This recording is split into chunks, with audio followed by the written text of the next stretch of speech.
আমরা আসলে জানতাম না যে আমাদের এখান থেকে বের করে পরিবারে ফেরত দেওয়া হবে নাকি হবে না। তবে শিখিয়ে দেওয়া টাইপের ছিল, কারণ তারা আমাদের পরিবারকে যা জিজ্ঞেস করা হয়েছিল তারা সেগুলো মানে বলতে বলা হয়েছিল, বলতে বাধ্য ছিল। নিয়ে যাওয়া হয় ২৭ তারিখ দিবাগত রাত, ২৮ তারিখের প্রথম প্রহরে রাত 4:30টার সময় তারা আমি যেখানে ছিলাম সেখানে আসে। ৩টা দরজা ভেঙে তারা আসে, আসলে পুরোপুরি একদম মানে গুম করার মতো একটা পরিস্থিতি তৈরি হয়। আমি তাদের জিজ্ঞেস করেছিলাম তাদের ওয়ারেন্ট আছে কিনা। তারা বলে যে আপনি ওয়ারেন্ট ছাড়া না গেলে ওয়ারেন্ট আনাই নিব, কিন্তু যেতে হবে। তারপরে তারা আমাকে ওখান থেকে নিয়ে যায়, প্রথমে ডিজিএফআইয়ের অফিসের মধ্যে, সেখান থেকে কিছুক্ষণ পর ডিবি অফিসে আমাকে নিয়ে যাওয়া হয়। ফিজিক্যাল মেন্টাল টর্চার যা হয়েছে সেগুলো সম্পর্কে আসলে আমি বলতে এই মুহূর্তে ইচ্ছুক না, কারণ দেশের মানুষ আরও অনেক বেশি সাফারিংয়ের মধ্যে দিয়ে গিয়েছে। আমরা হয়তো সেগুলো ডিসক্লোজ করবো ধীরে ধীরে সামনে, এই মুহূর্তে না। তারপরে আমাকে প্রথমে মিরপুর জোনের যে ডিসি ছিলেন মানুষ কুমার পোদ্দার, ওনার সাথে আমাকে দেখা করানো হয়। তারপর সেখান থেকে হারুন সাহেবের সাথে নিয়ে আমাকে বলেন যে, এবং আমাদের একা একা দেখা সাক্ষাৎ করানো হয়নি, একজন একজন করে। আমি জানি না 5 জন সমন্বয়ক আর যারা ছিলেন তাদের সাথে কীভাবে কথা হয়েছে। আমাকে নিয়ে যাওয়া হয়, তারপরে বলা হয় যে আপনারা যেগুলো করতেছেন, ছাত্র যেগুলো মরছে এগুলো তো সন্ত্রাসীরা মারছে, কিন্তু পুলিশ যে মরছে এগুলো তো আপনারা আন্দোলন না করলে এগুলো হতো না। পুলিশ মারার দায়ভার তো আপনাদের। এখন আমরা যদি মামলা দিই তাহলে সেই মামলা তো আপনি একা খাবেন না, আপনার পুরো পরিবার সমেত।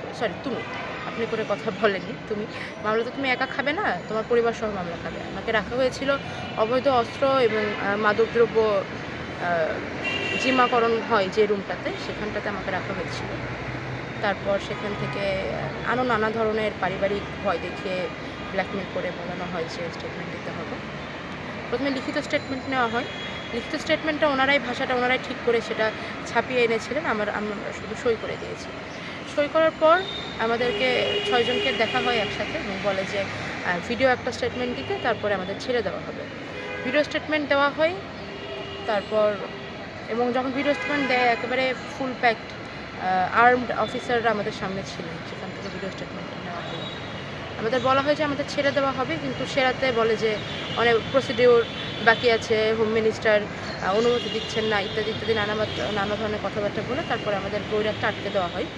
সোমবারে আমাদের বলা হয় ছেড়ে দেবে, কিন্তু তখনই হাইকোর্টের রিটটা এসে যায়। তখন বলে যে হাইকোর্টের কালকেই তো শুনানি, ওইটার পরে আমরা আপনাদের ছাড়বো। আসলে ব্যাপারটা তখন হাইকোর্টের এখতিয়ারে চলে গেছে, আমরা ছাড়তে পারবো না। আমার বিশ্বাস ওরা যেহেতু হেফাজত বলছিল, আমরা যেহেতু গ্রেফতার ছিলাম না কাগজের ভাষায়, আমার মনে হয় না যে এগুলো দরকার ছিল। এগুলো আমি জানি না ওনাদের উদ্দেশ্য কী ছিল, আমার কাছে শুধু আটকে রাখার একটা অজুহাত বলে মনে হয়েছে। পরে মঙ্গলবার যখন হাইকোর্টের শুধু হিয়ারিং হলো, কিন্তু মানে রায়টা হলো না। রায়টা বলা হলো যে বুধবার হবে।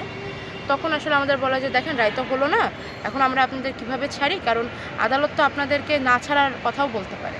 এই বলে আমাদেরকে মঙ্গলবারটাও রেখে দেওয়া হয়। বুধবারে যখন হাইকোর্ট বসলোই না, তখন আমরা আসলে খুব ভেঙে পড়ি। মঙ্গলবারেই ওনাদের যে কথাবার্তা সেগুলোতে আমাদের মনে হয় যে না, there something very fishy behind us. তখন আমরা ডিসিশন নিই যে আমরা হাঙ্গার স্ট্রাইকে যাব।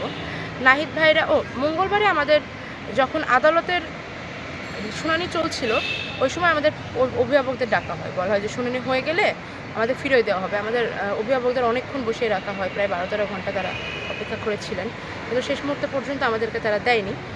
ওই দিন আমরা একটু একসাথে বসতে পেরেছিলাম প্রথমবারের মতো। তারপরে নাহিদ ইসলাম, আসিফ মাহমুদ, আবু বকর মজুমদার, তারা 3 জন অনশন শুরু করলে আমরা সেই খবরটা পেয়ে যাই এবং আমরা বাকি 3 জনও অনশন শুরু করি।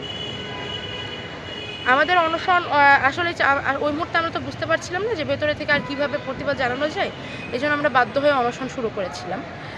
পরে বুধবারে যখন আদালত বসলোই না, তখন আমরা একেবারে নিশ্চিত হয়ে গিয়েছিলাম যে আমাদের হয়তো ছাড়া হবে না, হয়তো গুম করে দেওয়া হতে পারে বা অন্য কিছু করা হতে পারে। কিন্তু এর মধ্যে নাগরিক সমাজ, প্রাইভেট ইউনিভার্সিটির শিক্ষার্থীরা, শিক্ষক সমাজ যেভাবে এগিয়ে এসেছিল, যেভাবে প্রোটেস্ট করতেছিল, আমার ধারণা এইসব কারণে ওরা আসলে গুমটা করতে পারে নাই।